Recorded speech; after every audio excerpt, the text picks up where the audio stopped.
Chapter 14, in which Phileas Fogg descends the whole length of the beautiful valley of the Ganges without ever thinking of seeing it. The rash exploit had been accomplished, and for an hour Passepartout laughed gaily at his success. Sir Francis pressed the worthy fellow's hand, and his master said, "Well done," which from him was high commendation, to which Passepartout replied that all the credit of the affair belonged to Mr. Fogg. As for him, he had only been struck with a queer idea, and he laughed to think that for a few moments he, Passepartout, the ex-gymnast, ex-sergeant fireman, had been the spouse of a charming woman, a venerable, embalmed Rajah. As for the young Indian woman, she had been unconscious throughout of what was passing, and now, wrapped up in a traveling blanket, was reposing in one of the howdahs. The elephant, thanks to the skillful guidance of the Parsee, was advancing rapidly through the still darksome forest, and an hour after leaving the pagoda had crossed a vast plain. They made a halt at 7 o'clock, the young woman being still in a state of complete prostration. The guide made her drink a little brandy and water, but the drowsiness which stupefied her could not yet be shaken off. Sir Francis, who was familiar with the effects of the intoxication produced by the fumes of hemp, reassured his companions on her account.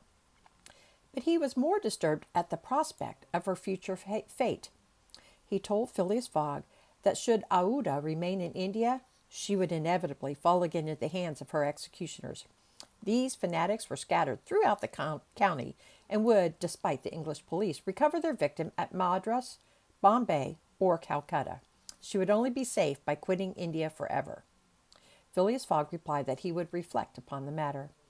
The station at Allahabad was reached about 10 o'clock, and the interrupted line of railway being resumed would enable them to reach Calcutta in less than 24 hours. Phileas Fogg would thus be able to arrive in time to take the steamer which left Calcutta the next day, October 25th, at noon for Hong Kong. The young woman was placed in one of the waiting rooms of the station, whilst Passepartout was charged with purchasing for her various articles of toilet, a dress, shawl, and some furs, for which his master gave him unlimited credit.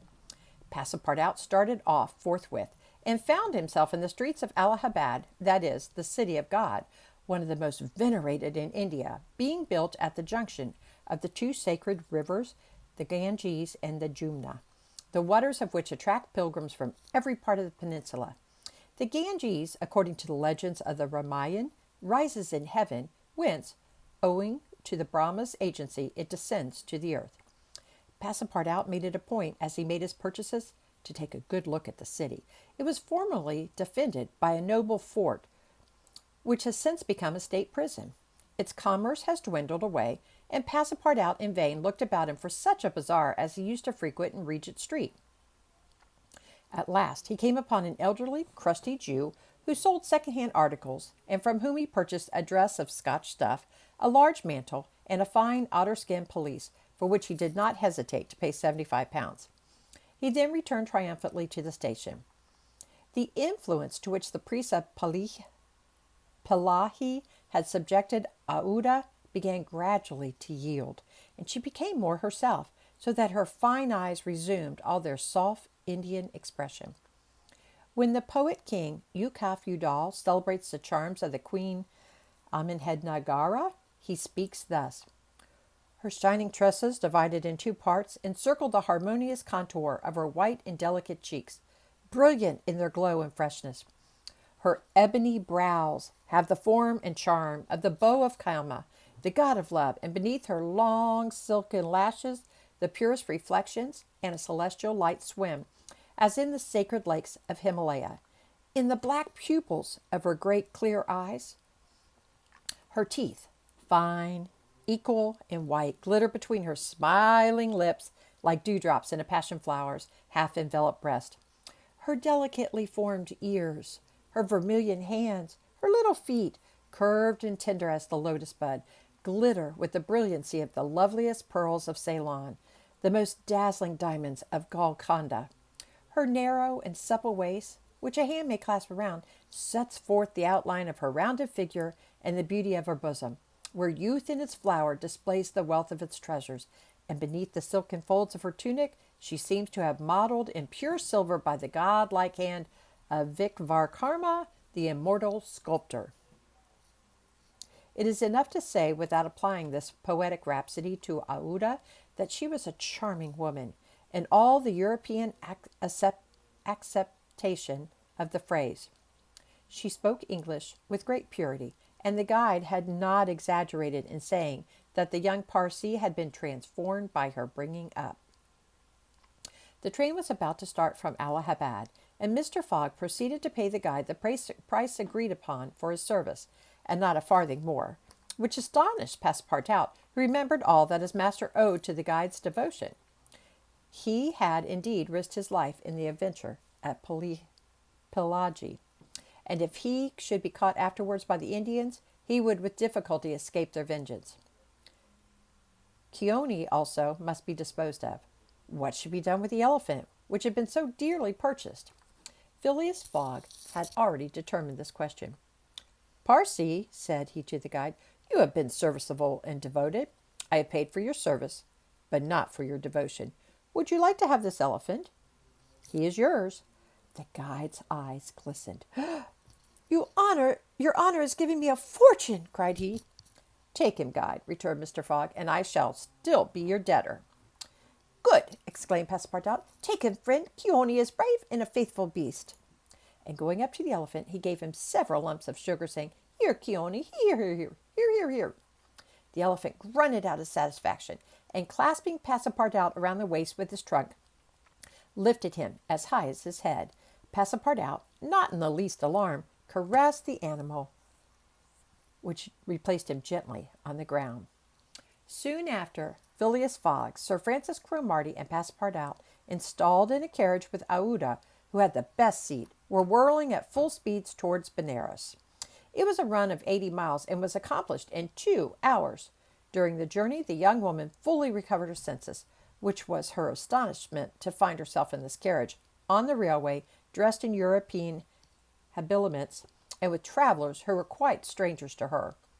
Her companions first set about fully reviving her with a little liqueur, and then Sir Francis narrated to her what had passed, dwelling upon the courage with which Phileas Fogg had not hesitated to risk his life to save her, and recounting the happy sequel of the venture, the result of Passepartout's rash idea. Mr. Fogg said nothing, while Passepartout, abashed, kept repeating that it isn't really worth telling. Aouda pathetically thanked her deliverers, rather with tears than words. Her fine eyes interpreted her gratitude better than her lips. Then, as her thoughts strayed back to the scene of the sacrifice and recalled the dangers which still menaced her, she shuddered with terror. Phileas Fogg understood what was passing in Aouda's mind, and offered, in order to reassure her, to escort her to Hong Kong, where she might remain safely until the affair was hushed up, an offer which she eagerly and gratefully accepted. She had, it seems, a Parsee relation, which was one of the principal merchants of Hong Kong, which is wholly an English city, though on an island on the Chinese coast. At 12:30, the train stopped at Benares. The Brahmin legends assert that this city is built on the site of the ancient Kasi, which, like Mahomet's tomb, was once suspended between heaven and earth, though the Benares of today, which the Orientalists call the Athens of India, stands quite unpoetically on the solid earth. Passepartout caught glimpses of its brick houses and clay huts, giving an aspect of desolation to the place as the train entered it.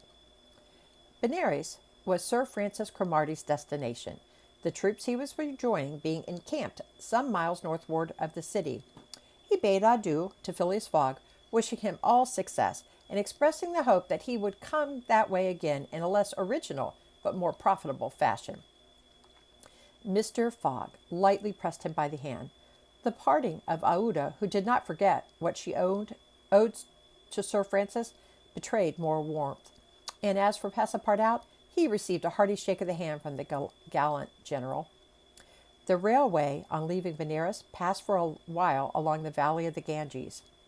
Through the windows of their carriage, the travelers had glimpses of the diversified landscape of Behar, with its mountains clothed in verdure, its fields of barley, wheat, and corn, its jungles peopled with green alligators, its neat villages, and its still thickly leaved forests. Elephants were bathing in the waters of the sacred river, and groups of Indians, despite the advanced season and chilly air, were performing solemnly their pious ablutions. These were fervent Brahmins, the bitterest foes of Buddhism, their deities being Vishnu, the solar god, Shiva, the divine impersonation of natural forces, and Brahma, the supreme ruler of priests and legislators. What would these divinities think of India, anglicized as it is today, with steamers whistling and scudded along the Ganges, frightening the gulls which float upon its surface, the turtles swarming along its bank, and the faithful dwelling upon its borders? The panorama passed before their eyes like a flash, save when the steam concealed it fitfully from the view. The travelers could scarcely discern the fort of Chupini, 20 miles southwestward from Benares, the ancient stronghold of the Rajas of Behar, or Ghazipur and its famous rosewater factories, or the tomb of Lord Cornwallis rising on the left bank of the Ganges, the fortified town of Buxar or Patna, a large manufacturing and trading place where is held the principal opium market of India, or Manghir, a more than European town, for it is as English as Manchester or Birmingham, with its iron foundries, edge tool factories, and high chimneys puffing clouds of black smoke heavenward. Night came on.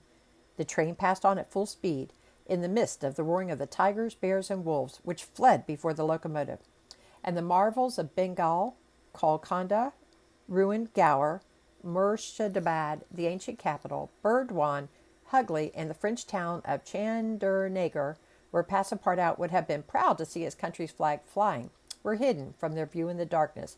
That's just a slew of towns that they're going by. Really weird names. Calcutta was reached at 7 in the morning, and the packet left for Hong Kong at noon, so that Phileas Fogg had 5 hours before him. According to his journal, he was due at Calcutta on the 25th of October, and that was the exact date of his actual arrival. He was therefore neither behind nor ahead of time. The 2 days' gain between London and Bombay had been lost, as had been seen in the journey across India, but it is not to be supposed that Phileas Fogg regretted them. That's chapter 14.